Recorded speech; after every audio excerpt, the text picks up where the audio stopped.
Usually I stay away from early access games for my videos, though this is an exception today. Still, I must say that this more than anything else is not a review. Like the pre-discharge of a certain organ, this is basically the same. Also don't think too hard about that analogy, please. Oh gods! Kerbal Space Program 2 has, after over a decade, finally launched. Of a short board on a burning boat into the merciless kiddie pool filled with piss and gonorrhea that is early access. And it's good, like genuinely inspiring. And though my usual wheelhouse is the true space sims than the real space simulator subgenre, I still keep an eye on it, like an unattended eclair at the corner of my room. And yes, there is a difference, so please look up the space sim videos, damn it.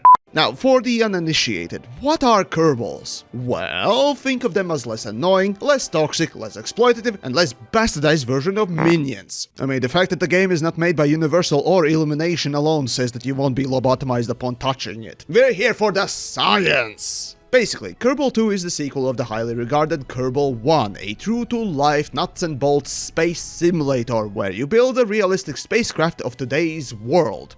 Though mostly you crash and burn. You can build simple little rockets and then explode.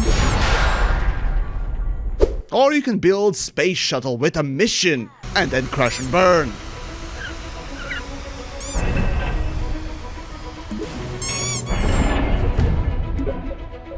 Or most importantly, build literally anything that comes to your mind and then explode upon launch. Go, everyone, go! Oh no! Oh. Oh no! Okay.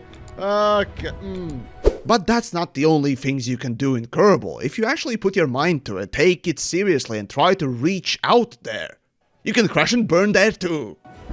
Woo!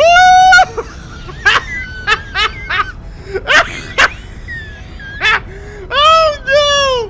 What the fuck?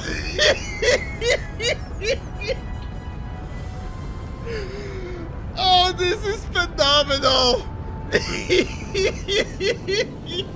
So, the main question is, well, how is this game different from its predecessor? Yeah, about that. Yes, it boasts insane recommended specs for PC. Holy crap! I haven't seen this much delusion and wishful thinking since Star Citizen. But okay, yes, it has updated graphics. Though, funnily enough, having Nvidia RTX as a supporter of the game in the splash screen, the game is oddly missing ray tracing option in the launch. But seriously though, there are a few more parts added to the selection of building, a few other nice little updated details, but really, is that it?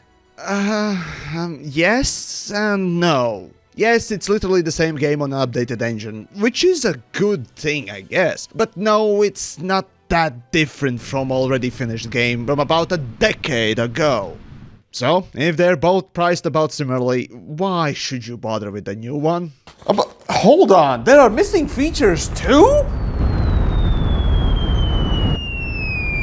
Oh Right, so about those missing features, even simpler stuff like auto struts that help connect parts is also nowhere to be seen. Pair that with constant crashes on some graphical settings, and the saddest thing of all, a certain tutorial mission just won't load at all. It just all leaves a very weird taste in your mouth. And then there are the obvious problems with performance as well as the mechanical bugs everywhere. Yes, sure, it's an early access game, but asking $50 for it. And at that point it doesn't matter what type of label you slap on it, early access or not. People are right to be upset about it. And sadly it does tarnish the name of Kerbals overall. For how long have you been making this game? Again? And why are there missing features on launch? And sure, if the developers properly hunker down and actually develop the game fully, that rating on Steam will improve. But at that point, you're digging yourself out of a trench. And that's just sad to see overall. So, is it worth buying into this, well, let's be frank here, beta testing for the gameplay and a chance to experience new mechanics? No, not really. But, much like Subnautica developers, Kerbals have proven that unlike 90% of the lazy, incompetent, and dishonest early access septic tank wallowing monkeys that call themselves developers, they have proven themselves that they can deliver a full game. Eventually. And you know, I see the spark in it. I genuinely could talk all day in and out. But during the launch stream of the game, I played through the tutorial and yes, it's voice acted finally. And it's so good. Let's assume you've left at the right time and the Mun is there to meet you. As your vessel approaches the Mun, it enters a zone in which the Mun's gravitational influence on your orbit is stronger than Kerbin's. This zone is called the Mun's sphere of influence. In the modern day, if you do text-based only tutorial, you should be ashamed of yourself. It's lazy and cheap. We have the technology more than ever. Having no voice acting in your game is not quote-unquote artistic choice, but a lazy one. And Kerbal 2 shows how good it can be. Once a vehicle is moving quickly enough that its arc will take it above the atmosphere, it shuts down its engines and coasts to space. Once it nears the top of that arc, the vehicle needs to fire its engines a second time to keep itself from falling back down to the planet. Doing this turns that arc into a nice big circle. Congratulations! You've missed the ground.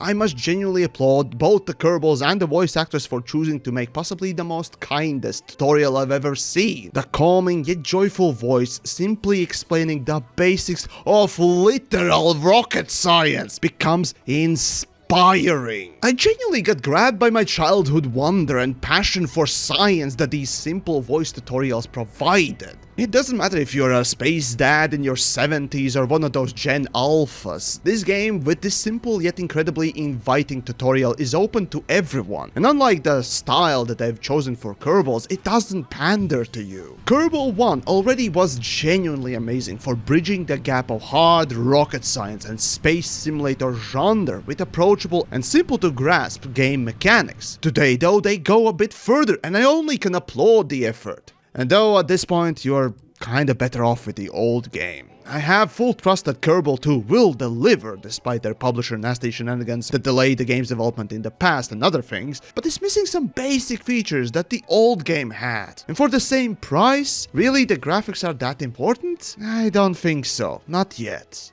So go finish the game, guys. Give next generation of space dads something to look forward to and maybe inspire something wonderful, like colonizing the Mars or something alike.